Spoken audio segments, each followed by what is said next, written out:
Imagine this. You're shaking hands with a state attorney general in your own kitchen.com. Steady. Feeling like maybe justice is finally coming when your front door doesn't knock. It explodes. Open. What would you do if your HOA president straight up broke into your house and started screaming about immediate compliance? 'Cause that's what happened to me. And, yeah. It gets wilder. My name's Rex Holloway. After my divorce, I moved back to Lakeshore Pines, Michigan, to the old cedar cabin my grandfather built with his 2 hands after Korea. The place smells like hand-rubbed wood, coffee, and a hint of lake wind. You run your palm across the banister, and it sings little stories, 4th of July cookouts, cold mornings with a thermos, fish scales on the dock, all that real life that sticks under your nails. Then came the HOA, or rather, her, Karen. Karen's the kind of person who irons her khakis to a crease, sharp enough to slice water. Mid to late 50s. A smile like a no trespassing sign. Clip-clop heels, and a clipboard welded to her wrist. Her white SUV has community watch magnets like badges of honor. And she carries a tape measure the way a sheriff carries a revolver. I mean, she appointed herself Queen of Aesthetics, patrolling like the lake belonged to her reflection. The first morning she rolled up, she didn't say hello. She handed me a neat little stack of papers. Courtesy notice. She chirped. I counted. 47 violations, excuse me. 47 alleged violations. Everything from my dock being 3 feet too long to my fire pit qualifying as an unpermitted combustion structure. Fines starting at $500. Plus $75 a day until I comply. There's people who'd blink and pay just to be left alone. That's exactly the kind of folks she targeted. Ma'am, I said, because my granddad taught me to keep it civil. This cabin predates your HOA by, like, half a century. Karen's smile never reached her eyes. Previous ownership is irrelevant. Mr. Holloway, all properties within HOA jurisdiction must comply regardless of construction date. You have 30 days or we file a lien. She said lien like a lullaby. That night I sat alone with a mug of black coffee, staring at that stack, hearing my grandfather's old saying in my head, if you let a bully set the rules, they'll set the table and eat your supper too. I decided not to be the supper. So I drove to the county courthouse. The clerk, a man with a kind face and a tie that had seen better days, slid boxes across the counter. Deeds, plats, filings, minutes. I dug until my nails ached, and buried under stale paper and dust. I found it, the HOA's formation paperwork, filed months after my grandfather died. His signature magically reappeared to pull our property under their umbrella. Only problem, Grandpa had passed on long before he could have signed. The signature wasn't just shaky, it was a ghost.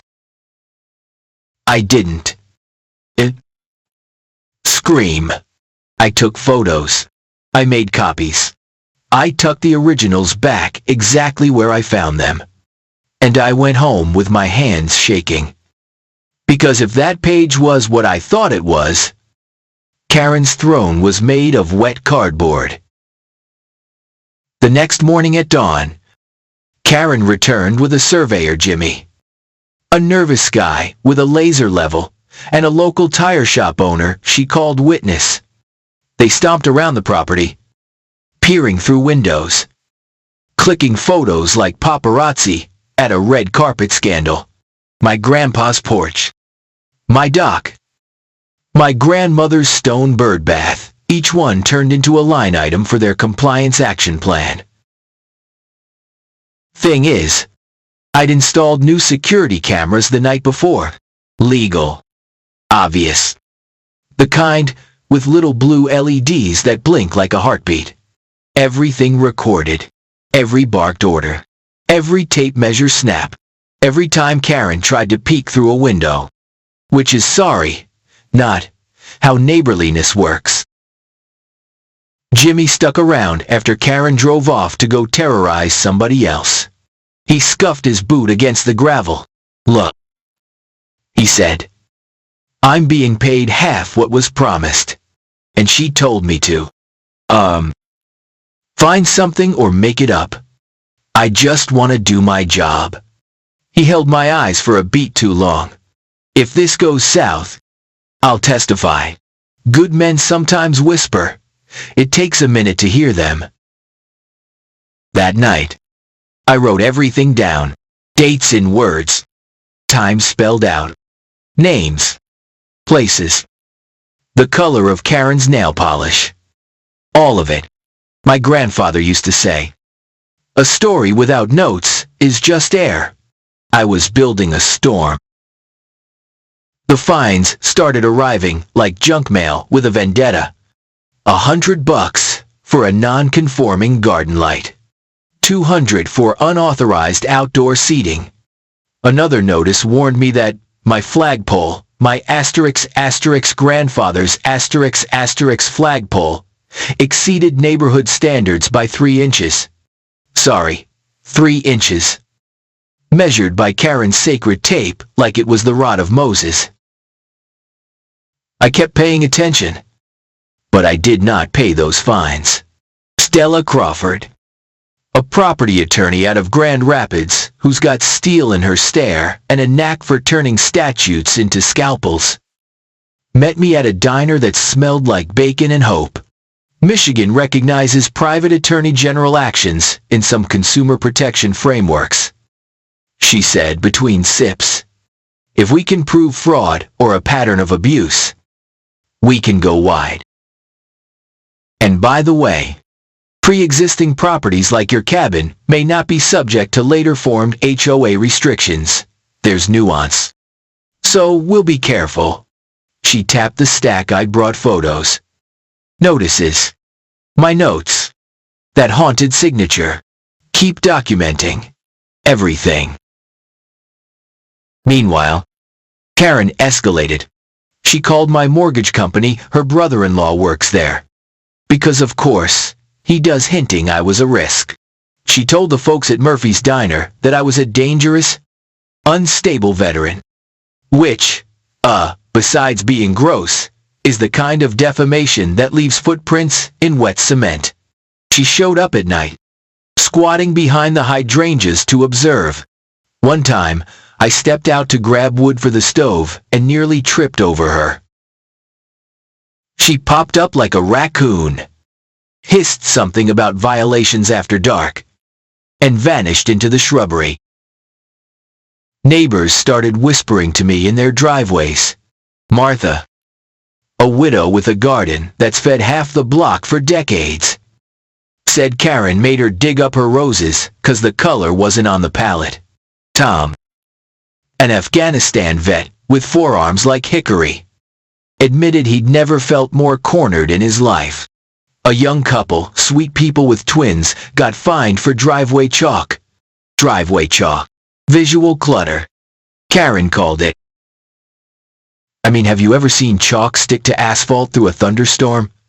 The offense lasted one afternoon. The fine lasted weeks. And the money. Lord. The money. Stella and I pulled financial statements like thread from a sweater. HOA management fees routed to a company with a name suspiciously close to Karen's maiden name. Contractors paid for emergency landscaping in late winter when the snow was still knee-deep. The reserve fund sagging like a hammock. It smelled wrong. Like old fish. Speaking of fish, my camera watched Karen glide up at near midnight and dump a burlap sack by my septic. The next morning, a concerned citizen anonymous, but with a handwriting that looked like perfect clipboard, cursive filed a complaint about strong odors and possible contamination. The county inspector arrived, sniffed, frowned, and poked his boot at the sack. It was not sludge. It was last night's fried perch, breaded, seasoned, and still wrapped in the diner's branded paper. The inspector's eyebrows did a dance that said, I may be in a uniform, but I was not born yesterday. Word travels on a lake. Jimmy, the surveyor, came back with his brother Danny. A small-time private investigator, Karen, had hired to dig up anything. They'd recorded her. Careful and clean. Find something or make it up. I'll pay a bonus if it sticks. The audio made my skin prickle. They slid me a copy.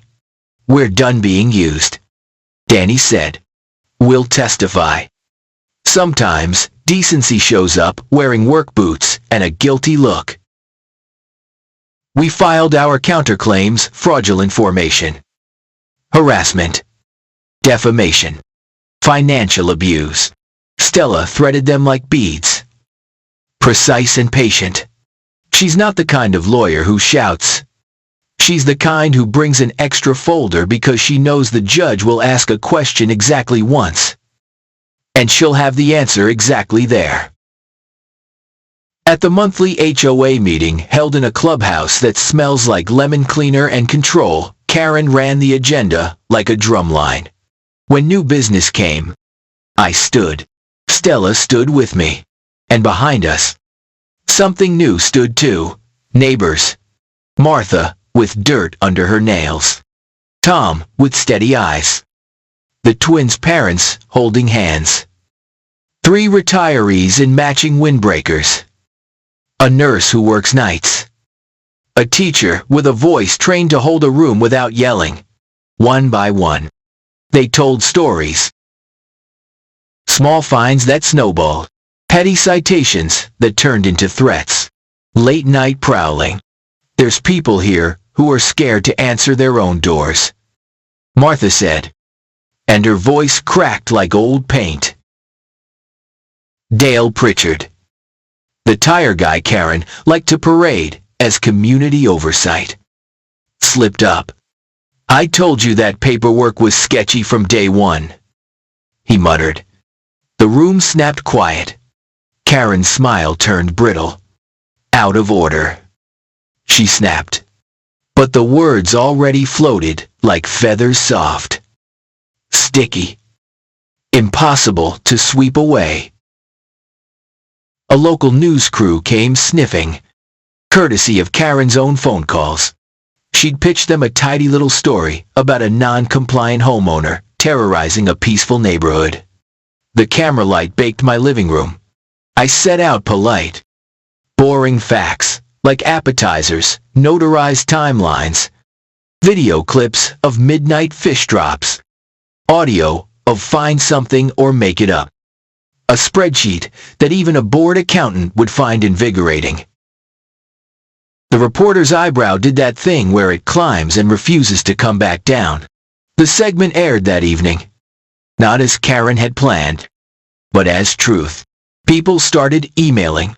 We thought we were alone. They wrote. We've got one of those Karens here, too. That's when the state's attorney general's office called. They'd gotten more than a few complaints. They said, could they come out? Look at the situation firsthand. My hands shook again, but for a different reason this time. Meanwhile, Karen doubled down. More notices. More midnight drive-bys. She tried to bribe the county inspector. My camera caught the envelope pass. The inspector's flat refusal. The way Karen's mouth opened and closed like a fish on land. She filed a false police report, claiming I'd threatened her with my military skills. The officer, after watching a few hours of my footage, took a long sip of coffee at my kitchen table. "Keep documenting," he said. "You're doing the right thing." He patted my shoulder the way dads do when they're proud and don't want to make a fuss. I almost broke once. My daughter, Ellie, called from college. Voice small and angry at the same time. "Dad, this is messing with my finals. Are we okay?" The water holding the sky like a mirror. And I swallowed the lump in my throat. "We're okay," I said. "We're gonna make it okay." I hung up and went back to my notes. Then, in a trunk under my grandfather's medals, bronze slivers that catch light like they still hold marching songs, I found the deed, the original, crisp and certain, with a survey line that told a different story. Our property extended farther than anyone had been saying. Farther right. Farther into what Karen called her rose garden, her gazebo, my grandfather's land. It sat like a crown on the wrong head. We started a little coffee club at the hardware store, an old metal can with a handwritten label, Rex Defense Fund. People dropped bills and coins. But more important than money, they dropped courage. Stories of getting pushed around. Stories of giving up and wishing they hadn't. Stories of telling a bully no and waking up lighter. We mapped timelines on a whiteboard until the lines looked like a lake chart, depths and shoals and safe channels. We circled dates in bright marker: the day my grandfather died, the day the signature appeared, the winter when emergency landscaping swallowed reserve funds, the night of the fish. Stella gave each neighbor a short script, the way a choir director hands out harmony parts. Just say what happened. No adjectives needed. We have enough of those. The morning, the Attorney General Santos, calm as snow, steady as a metronome, was due to visit my cabin. I swept the porch. I brewed coffee in the old percolator that sounds like a patient heart. Martha brought muffins that tasted like Saturdays. Tom set up folding chairs with the precision he uses to coil rope on his boat. Santos arrived with one investigator and a smile that didn't promise anything except attention. That alone felt like sunlight. We shook hands in my kitchen. I was mid-sentence. You'll want to see the deed and this audio timeline when the door crashed open. Karen stormed in with her tape measure held like a baton. "Immediate compliance," she shrieked. Before her eyes took in the badge at Santos's belt, she froze. You could hear the lake breathe. Santos did not raise his voice. "Ma'am," he said, and he might as well have been naming all four directions. "You've just committed breaking and entering and trespass in front of the chief law enforcement officer of this state." Karen's mouth lost its map. This is a routine inspection." "No," Santos said. "Low and clean. This is a crime. Please wait outside." He didn't look at me, but I felt something in the room settle, like a tarp finally pulled tight. She stepped back, hand shaking so hard her tape measure snapped and zipped like a panicked snake. We spread everything out on the table, the deed with the boundary line marching right under Karen's precious gazebo, the audio of "Find Something" or "Make It Up," the video of "Midnight Fish," letters from neighbors in careful penmanship that didn't accuse so much as tell. The investigator asked short questions.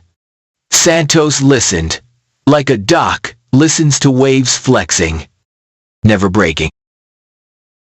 And then, because sometimes a story insists on symbolism, the sun slid out from behind a cloud and lit the photograph of my grandfather on the wall. Young, Jove said, eyes laughing. I felt him the way you feel, a warm coat on a cold day. We're not doing this just for me, I said. We're doing this for Martha's roses, and the twins' chalk, and every vet who just wanted a quiet night on the porch. What happened next didn't feel fast or slow. It felt inevitable. A week later, unmarked cars rolled quiet down our street at dawn. There's a sound a zipper makes, a sigh and a click. And that morning, it was handcuffs. Karen stood on her driveway in a robe that looked like a flag of surrender, while federal agents read rights that do not care about clipboards. Dale, the witness, got a ride too. The clipboard lay on the concrete like a shed skin. Birds kept singing. Because birds don't care about human drama as much as we think they do. The judge measured. Not mean dissolved. The HOA ordered restitution. Ordered a forensic audit that would make a calculator blush. Neighbors lined up quietly in a hallway to give statements that sounded like bedtime stories, whispered through grit. No gloating. Just relief washing through like a long-delayed tide. Ellie came home from college the following weekend. She hugged me harder than she has since she was little. You did it, she said into my jacket. We did it, I said. Because, my voice was gonna crack, and I needed the plural to stand on. We turned the old vines into flowers. Martha replanted her roses' colors, not on any palette, but the one the sun keeps inventing. Tom organized Saturday morning fishing trips for vets who needed water more than they needed words. The twins drew galaxies on the driveway and invited the whole block to walk through space. The hardware store coffee can stayed. People kept dropping in bills and notes for neighbors who might need a lawyer someday. Or a locksmith. Or just someone to sit with them while they read a scary letter. Karen's rose garden well. My ground underneath it became a compost pile. Steaming in the snow like a promise. Feeding the next season. The gazebo came down. Plank by plank. And those boards turned into raised beds behind the school.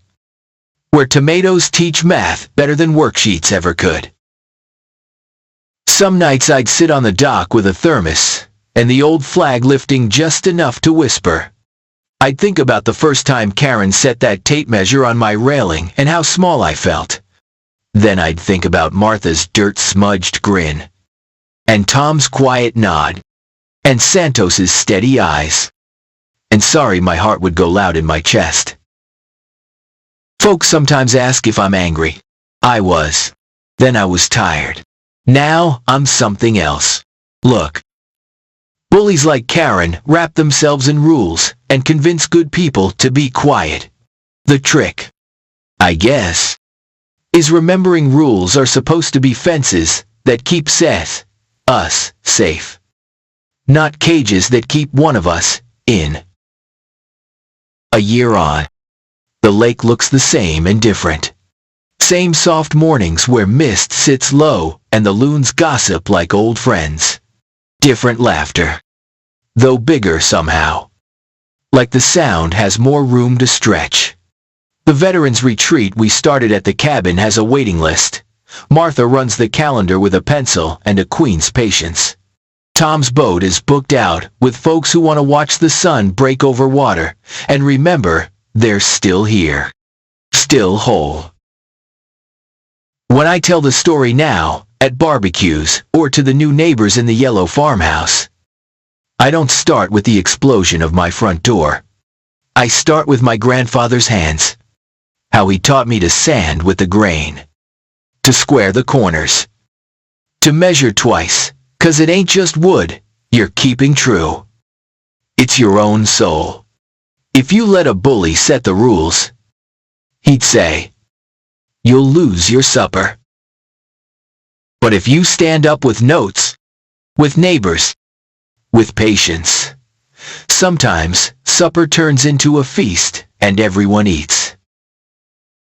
And yeah, I still keep the cameras up. Not out of fear, out of habit. like wearing a seatbelt. I still write things down. I still walk the property line some evenings, palm on the cedar, whispering a promise to the man who built it and the kid who grew up on its steps. We're okay. We made it okay. So here's my last question for you. Neighbor, what would you do if your HOA nightmare kicked in your front door while you were serving coffee to the Attorney General? Would you pay and pray it stops? Would you move and call it fate? Or would you gonna say it plain, gather your notes, call your people, and make the kind of noise that sounds like truth? Tell me down in the comments.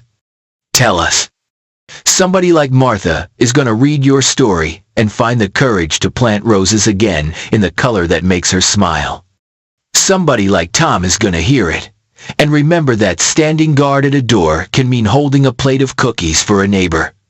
Somebody like me, some divorced dad with a stubborn heart, might find the line in his deed he's been missing and remember his family built something that matters.